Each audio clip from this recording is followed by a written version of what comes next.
Okay, welcome on, ladies. Today we're going to be talking about how to stop having feelings with my boss. And if you're catching feelings for your boss, for your coworker, for your manager, and it's not something that you want to entertain despite how exciting it is and how good it feels, you ultimately know at the end of the day that you shouldn't be investing in these feelings that you're having. And so you're wanting to cut those feelings off.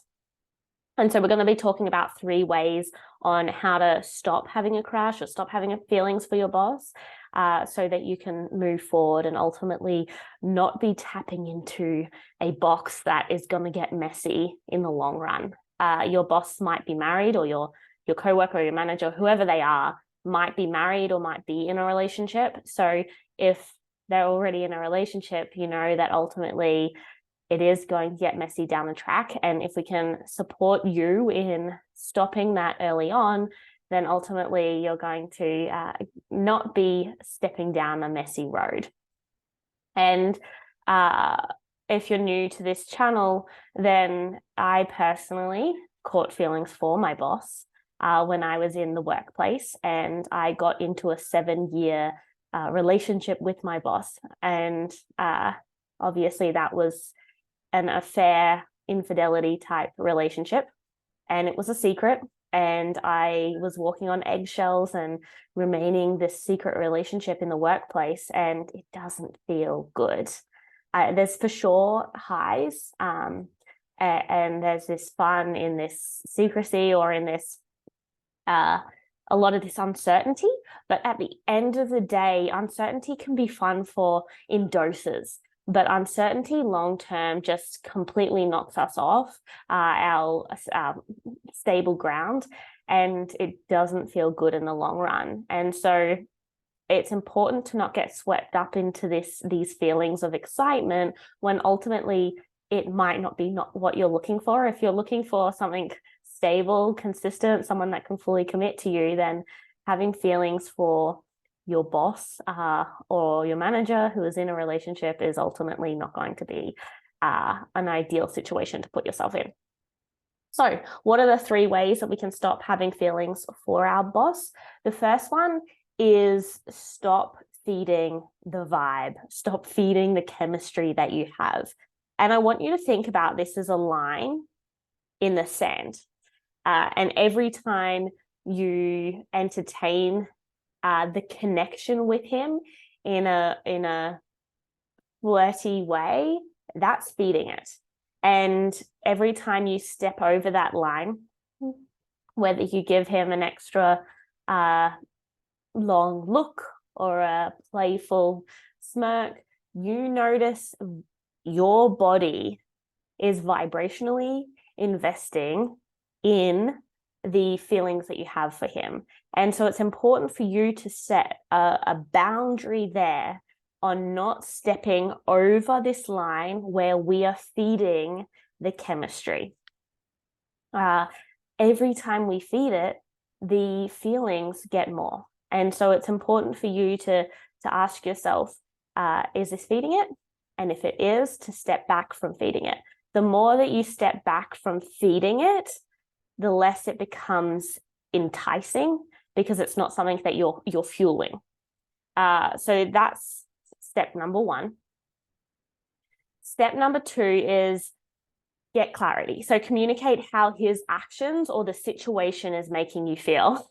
And you might be like, I don't even know if he likes me. I just like, sometimes we exchange this look and I'm like, what was that look about? And it starts to get me like kind of getting butterflies or feeling good, or like sometimes he does these nice things like brings me coffee or makes me coffee at work, and I'm like, and I'm starting to get feelings for that. It's really important for you to communicate what their actions are doing, and ask for clarity around what that means on his part, so that it's on the table. So if he gives you this extra long look, or this like or this touch that lingers, tell him, hey, that touch felt like something more than what a boss would give an employee, and it doesn't feel right, and it feels like it's crossing a employee romantic relationship type boundary. And I appreciate you giving me, or maybe you don't appreciate him giving you that touch. If you're catching feelings, it might feel good to you, but ultimately it's not right. And so draw the boundary at, hey, I ask that you don't look at me in that way, or don't give me that touch that seems more than just a boss relationship, and that we keep this relationship platonic and purely for work. When you say that, you're also telling him not to feed the dynamic as well, because I'm sure he's feeding it in a way and it's making you feel good, but ultimately, if he is married or if he is in a relationship, then it's important for him not to be feeding it too. And the more that he feeds it, if it feels good to you, then you're going to get sucked in. So it's important to ask for clarity around his actions there, and to communicate that it does feel like more than just a work platonic relationship, and that you ask that this relationship stays purely work, purely platonic, and that we act in ways that are aligned with that. And he might say, hey, oh, no, not at all. That was just a look. It was just out of care. The touch was just out of care. And I ask you not to get caught into his response. His response can sometimes come as like protecting his actions. And I want you to not get caught up into his perspective on it, but still remain strong in your boundaries of what you need to stop feeding the vibe. Understand if he says that, say, I get it. Maybe it wasn't intentional. And I still ask that we tone down the touch or the looks or the care in a way that, to me, it might not be to hit you, but to me, it feels more than that. And to me, it feels confusing. So I ask if we could tone that back a little bit or a lot, so that it's not confusing and so that it's purely platonic. It's important to communicate that, because that too is feeding the vibe between you two. The next one is to set some boundaries. I totally went into that one just there. So to set some boundaries, it's important after you get clear on, hey, I saw you give me that extra long kind of look of care that confuses me of where it comes from.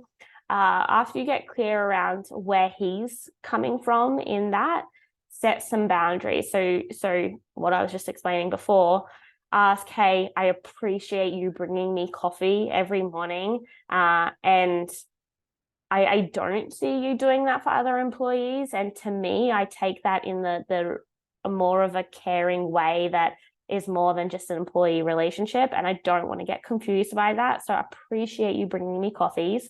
However, I ask that you stop doing that, just so that we can keep this a purely business relationship, and so that I get treated in the same way that these other employees are getting treated, and I don't take these as mixed signals. So, and then also communicating boundaries of where you might be taking on work that puts you both in an environment together. If there's other people that can be doing it, and it is like, hey, that other person fully could have been doing this, and now we're spending more time together, ask that person should be doing it. They're actually more skilled to be doing it, or their schedule actually is better suited to you both doing the job instead of the boss and yourself.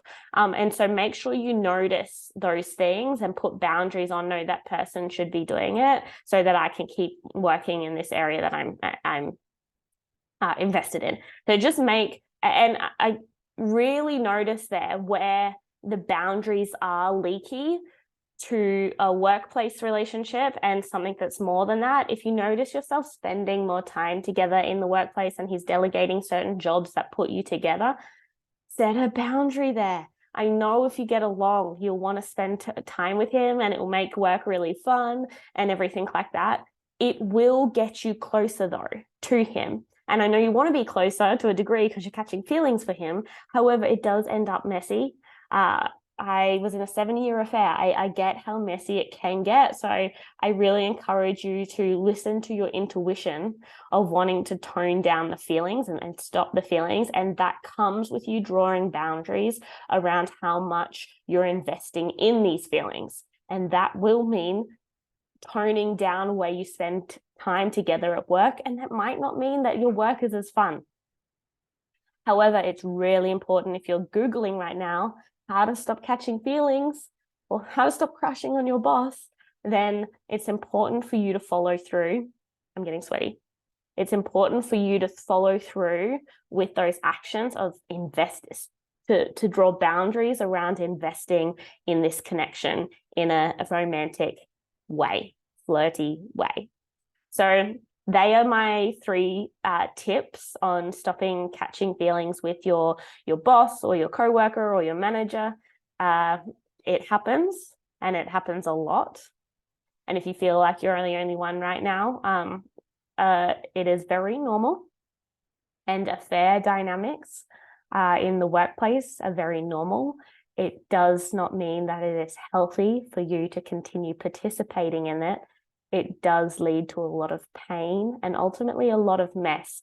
And I do want to share, it's really important for you to question how the necessity on breaking these feelings with him, because if you do invest in the feelings, here's your boss, or he is in your workplace. And so ultimately, if you continue going down that path, it will get messy because you will eventually want to break it off.